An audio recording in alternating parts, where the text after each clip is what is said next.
Thank you very much, please. Those are friendly truckers. They're on our side. It's almost a celebration in a way. Please, sit down, please.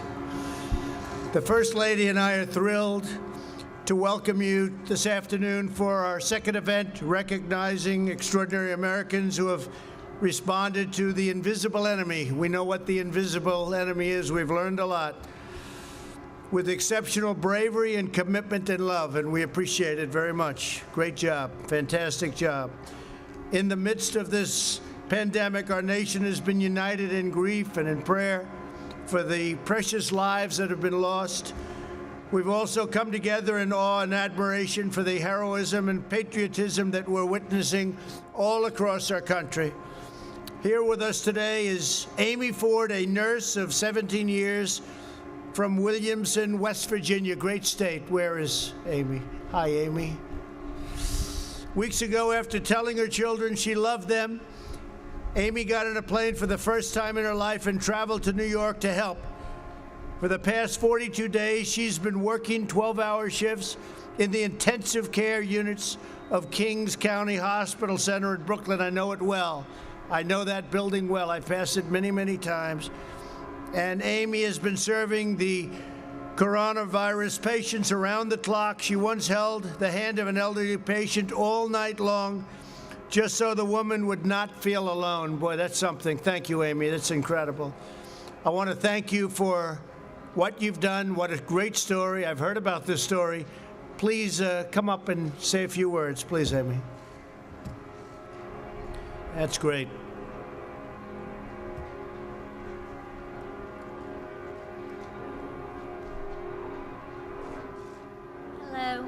I want to thank you for having me here today.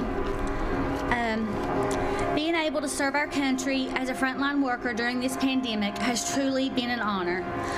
Like you said, I've been an RN for 17 years.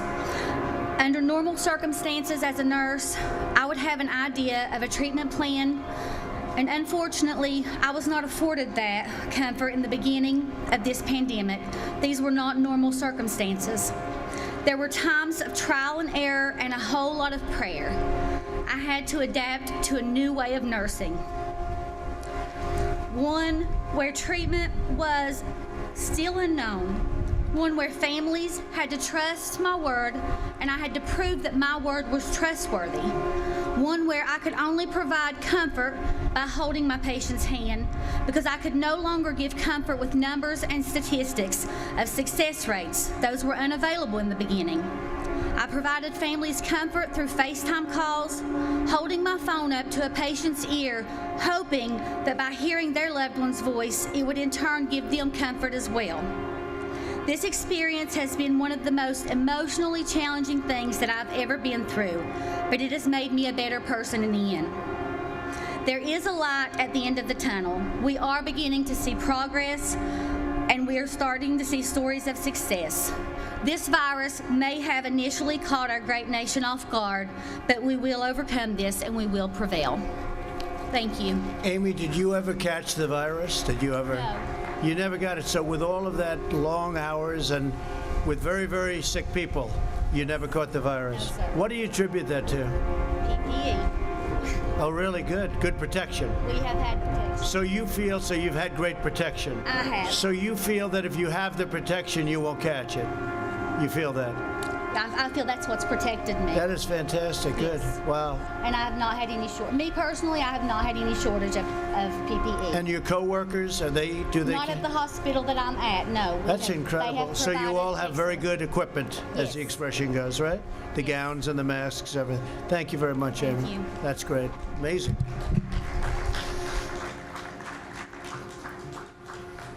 It's a great story.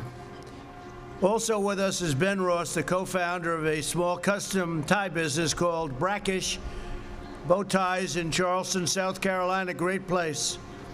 Ben is also, with his team, has shifted to producing protective masks for medical workers, and he's done it completely free of charge. That's fantastic. As Ben says, we've pushed the gas pedal down, and we haven't let up. So Brackish Bow Ties has donated more than 2,000 masks to 31 medical facilities in 10 states. And Ben's also been able to keep all 48 of his employees on the payroll thanks to the Paycheck Protection Program. Great, Ben. Could you come up and say a few words? I can tell it's you by the tie. I assume that's the man I'm talking about. Thanks, Ben.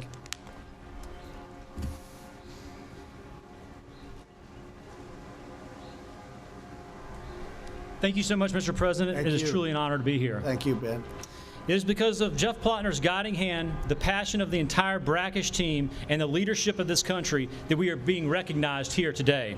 I am humbled to be in this garden today with such an amazing group of individuals making such a difference during these unprecedented times. Congratulations to you all, and thanks so much for all y'all are doing.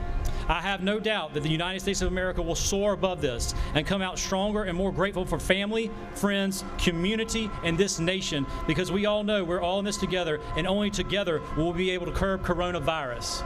Thank you. Thank you. Great job. Thank you very much. Thank you, sir. Fantastic.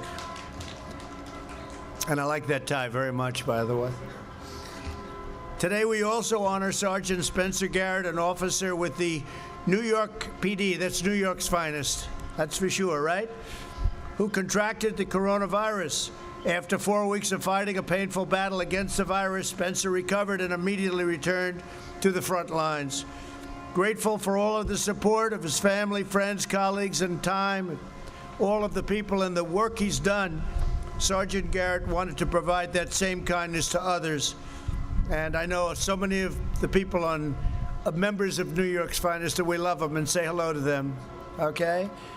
With the aid of his union, Spencer's made it his mission to support these fellow New Yorkers. So if you would, I'd love to have you come on up and say a few words. Thank you.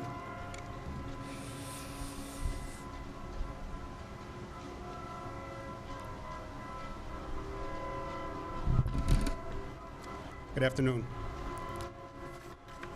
First, I'd like to start by thanking President Trump and the First Lady for their unwavering support of the NYPD. Thank you. As one of your hometown cops, I thank you for your leadership during these uncertain times. On March 29th, I tested positive for COVID-19. Breaking the news to my parents, Janet and James, my brothers, Lee and Sam, and to my 8-year-old daughter, Liana, was downright scary. I saw the fear in their eyes. I looked at my daughter, and I assured her Daddy wasn't going anywhere. After a vigorous 1-month fight, I returned to duty in late April. After the experience with the virus, I felt compelled to help the residents of the housing developments that I patrol in East Harlem, New York. We are all in this fight together. Almost 6,000 uniformed and civilian members of the NYPD contracted COVID-19. Unfortunately, some of those members didn't make it home to their loved ones. Handing out N95 masks and engaging in important dialogue by educating the residents that not only do not have support and access to PPE hit close to home for me. Excuse me. I am honored to be here. I am honored to be an NYPD sergeant, and most of all, I am honored to be an American. God bless police officers, first responders, and all of the frontline workers around the country. Thank you. So how was that? You went through that process, and it took quite a while? It took longer than you would have thought? It took almost 4 weeks, sir. And what was it, just complications? Complications. I'm an asthmatic, so it was a little more difficult for me. Oh, I see. And took a little extra care, but my daughter was there for me. She helped me out a lot, and she's my hero.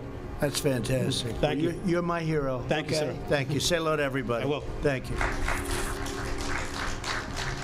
Great.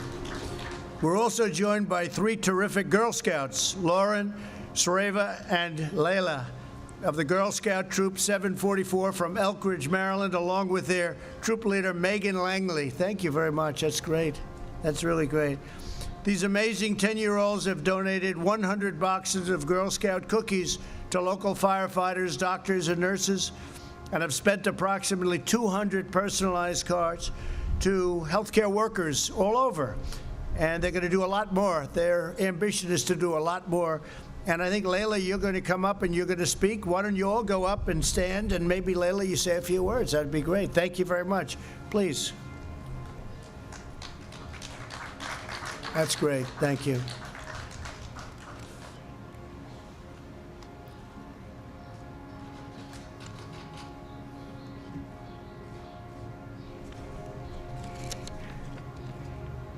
Hello, my name is Layla Khan with Troop Girl Scout Troop 744. I just wanted to say thank you, Mr. President. It is an honor to have been invited to the White House, and it has been a very exciting day. We'd like to first thank you and your staffers for ensuring our safety today.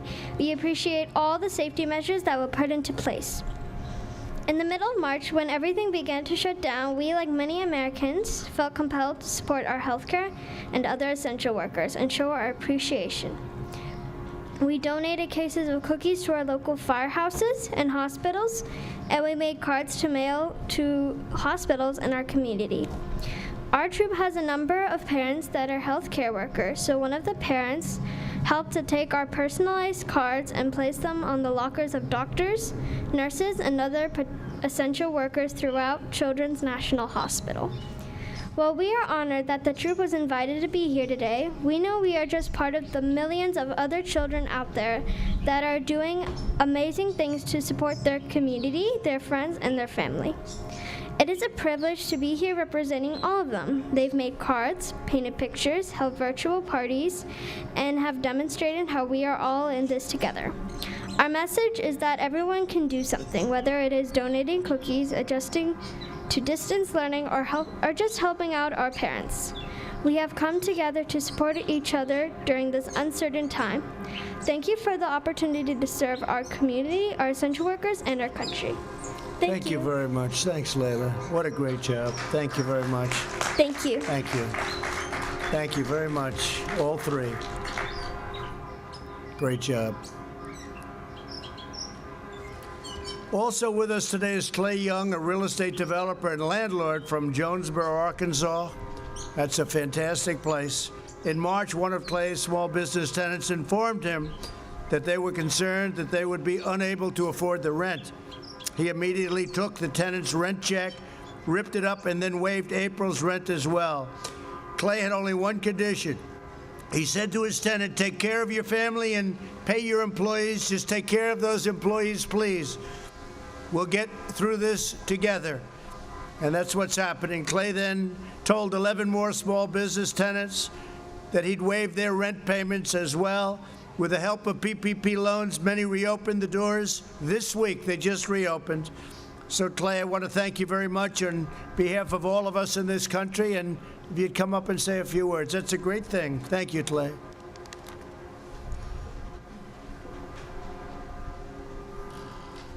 Thank you, Mr. President. Thank you so much for having my wife Pam and I here, and the First Lady. Thank you. It's truly an honor. And I also want to say how proud I am to be part of a community and a great nation that we've all gathered together to help one another through this trying time. You know, the work that I've done in my hometown of Jonesboro, Arkansas, the focus of that has been on making my community better.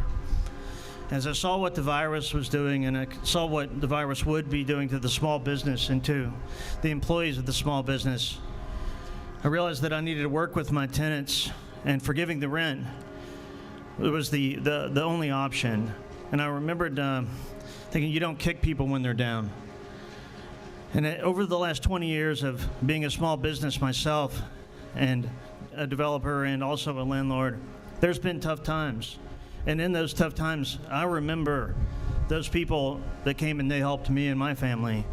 And so in that moment, I thought this is my chance to maybe just have some gratitude and some humility and pay that forward. And I will always remember those people. So then after that, I helped my tenants with the PPP loans, and I helped them help to participate in this amazing program that what has really served as an invaluable bridge for us all, and which brings us to where we are this week. So as we work towards reopening the economy and maybe returning our lives to some sense of normalcy, I just want to say thank you so much again for having me here today. Well, I want to say to you also, and being a landlord is a pretty good business, and I heard you've done really well, and it's nice what you've done, Clay. We appreciate it very much. Thank you, sir. Thank you. Say hello to the people of your state. Your state is wonderful. Yes, sir. Thank you. I like it. You know that. Thank you, Clay. So during this difficult time, our citizens are rising to the challenge, just as generations of Americans have done before us. America has never faced a trial like this. We've never had anything like this happen. but we're going to endure, and we're going to thrive, and we're going to do better than ever before. The men and women we honor today remind us that the bonds that unite us in times of hardship can also raise us to new heights as we reopen and recover and rebuild. In the months ahead, we will harness our love and all of the things that we hold so dear to our heart for our family, for our community, and for the country, and we'll make America greater and stronger than ever before, and we're going to transition into greatness. We're going to be seeing it, and you're going to be seeing it very soon. There's a pent-up demand, and there's a pent-up love, and there's so many things happening, and you're going to see the fruits of all of the work that we've all been doing, working 24 hours a day in some cases. So I'd like to thank everybody for being here, especially our great, great heroes, because that's what you are, heroines and heroes. It's exactly what you are. And I'd now like to ask these wonderful and courageous Americans to come forward as I present them with a letter of recognition. And I want to thank our First Lady. This was a very important event for First Lady Melania. Thank you very much. Great job you're doing. Thank you. Thank you, honey. Okay, please.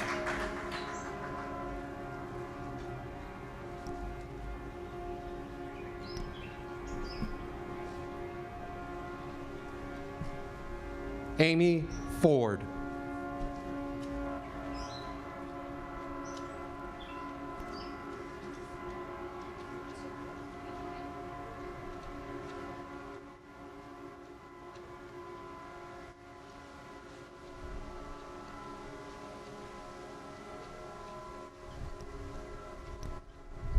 Ben Ross.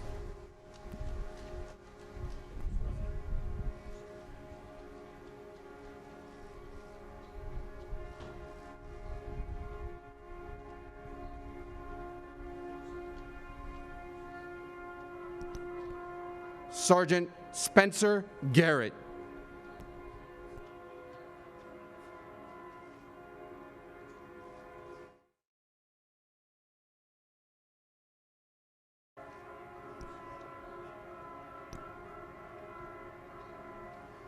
Lauren Matney.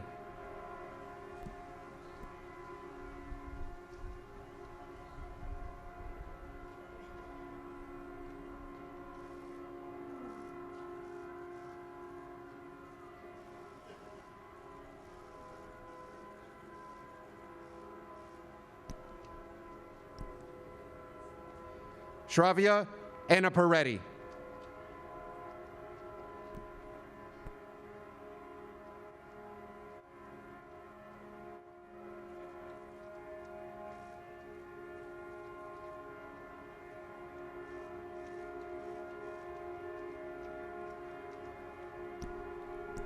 Layla Khan.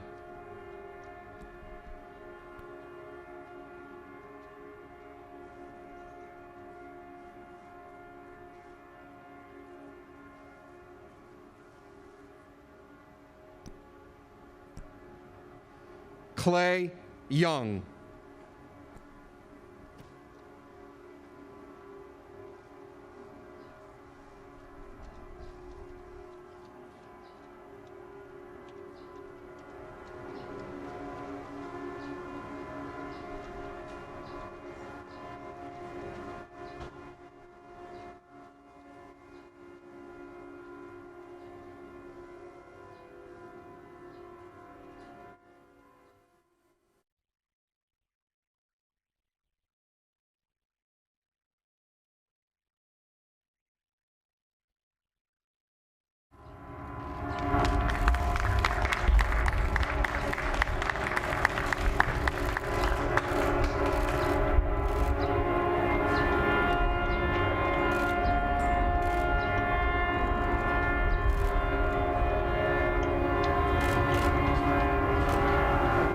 All right, everybody, while I have a minute, hopefully before I lose this live picture, those truck horns that you are hearing in the background, well, they've been there since May 1st. Truck drivers staging demonstrations in downtown Washington, D.C. to protest falling pay rates. I knew we were going to lose that live picture there, but I wanted to tell you really quickly, and we just lost the second live picture as well.